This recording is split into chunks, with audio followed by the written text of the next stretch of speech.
did you really spend $1 million on this film? Like, did you actually, as a man, instead of using this to go and buy land, without fear, as a Nigerian human being, carry 1 million and invest in a film, in a market where that has never been seen before? The answer to your question is, did you see it in the film? We saw it. But still madness. We saw it. We understand why you did it. Has it changed the industry? Yeah, I guess. Yeah. Has it gone to the world and shown that we can do this? Were you not afraid? And especially because it took a while between when you finished the film and when it was bought. Were you not afraid that, man, you this editor that they've been saying you two they do, I don't go overdo now? No, I think that it is in the times that we are afraid that we do the best, because if it doesn't scare you, a thing does not scare you, then you're not doing enough. It broke everybody. It broke me. I had my days when the scale of this thing defeated me. Yeah. But when you wake up every morning and look at that thing you wrote on the wall, this is what this film represents. Yeah. No one would do it if you did not do it. I have to ask this because you also mentioned it at the past. Because when I looked at that image of you when you were crying on Auntie Taiwo Ajayi live set. So these are my two. This is how we don't talk about that moment. If people have not seen that image, she cradled you, and you said you'd broken down and you were in tears at that time. What made you break down? Scale defeats all of us. Scale defeats all of us. Eventually.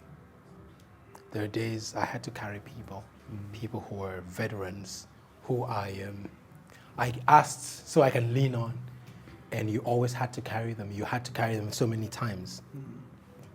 There were days where I had to be carried. That was one of them. You had to be carried. You see, we had just come back from a COVID break, 2 weeks of COVID break. 2 weeks of COVID break means that 20% of your budget is burned, it's gone. For nothing, nothing. Yeah. I had to watch people who I was working side by side suffer through an illness. But I'd just recently come out of COVID. I lost 11 kg, so I knew what it meant. And so I could visit them in person because I just had COVID. Yes. You know, I could, like the doctors would prescribe, I would take the prescriptions to them and hold their hands. And Yinka's case, pray with him because at this point he was afraid. And then now you're back on sets. And we had hoped that the only team that didn't have any infections, the arts team, Uncle Pat. Uncle Pat, I love Uncle Pat, but look at what he built. Yeah, look at what he built. He told me this is my best work, and I was like, come on, Uncle Pat. I was like, this is my best work.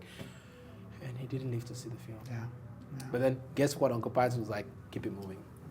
I discovered a few days ago that he sent me a message before he died. Yes, I saw it on your post. Yeah. Anyway, so Uncle Pat says, keep it moving. And so you have lost this much budget.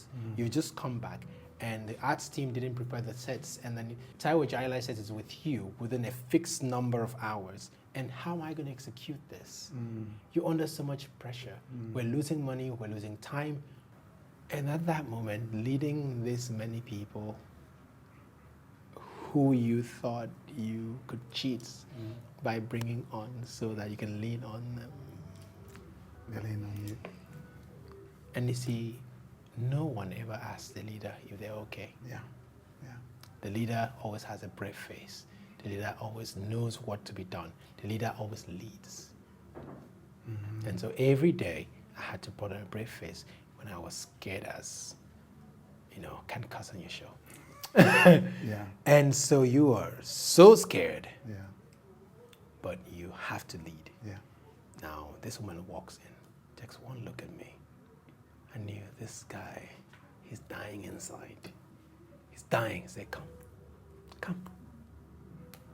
We go to my office, which was the green room for the day. He tells me to sit. And I, like a lost child, I sat. So you've done so well, my poor boy. Bros, ever lie, cried. And it is in that moments that I have, and many such moments that I have learned to appreciate the people I journeyed with. Auntie Taiwo, thank you. You've dealt with things in your life, know. And the worst thing that a human being can deal is to lose a child. You know why I didn't want to come on your show? Yeah. Because you do this thing that you try to get people into a place where they're like, And before I came here, I went to my little thing of courage, and you're not going to see me today. I mean, one of the things that struck me, that's when you said your son said, when do I go and meet my brother in heaven? That hits me. Dude, how your child wants to go to heaven after you lost one child? What are you going to say to him? Like, please don't try yourself, please. This child, please. You know, I read someone a comment. One says, the grief in the black book was so superficial, and people don't grieve like that. And the question for me is, have you ever lost a person you love? No, you do not know grief more than I do. You see, my youngest brother was my first child. I raised that boy.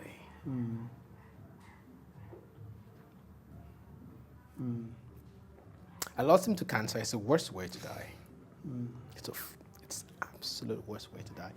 I lost that boy, and I know not crying one single tear when he died, because I had to be strong for everybody. I had to buy the casket, I had to arrange funerals, and I had to be strong when nobody else was. And about 10 months later, waking up and had cried in my sleep for an entire week. Every night I would cry in my sleep and wake up, my bed was wet because I hadn't found the courage to grieve.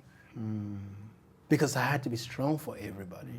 Or when I was called, I just left America, I got back to Lagos, and then I get called. My wife is in the hospital, and we were having a child, and had to answer the question, who do we save? Or my child is now, he's born 24 months, and then he's not going to make it. And I was in church, and I can't remember walking from my seat to the altar and just laying down there crying. I was like, you know, I know grief. I've seen too many levels of grief, or holding your child and he takes his last breath.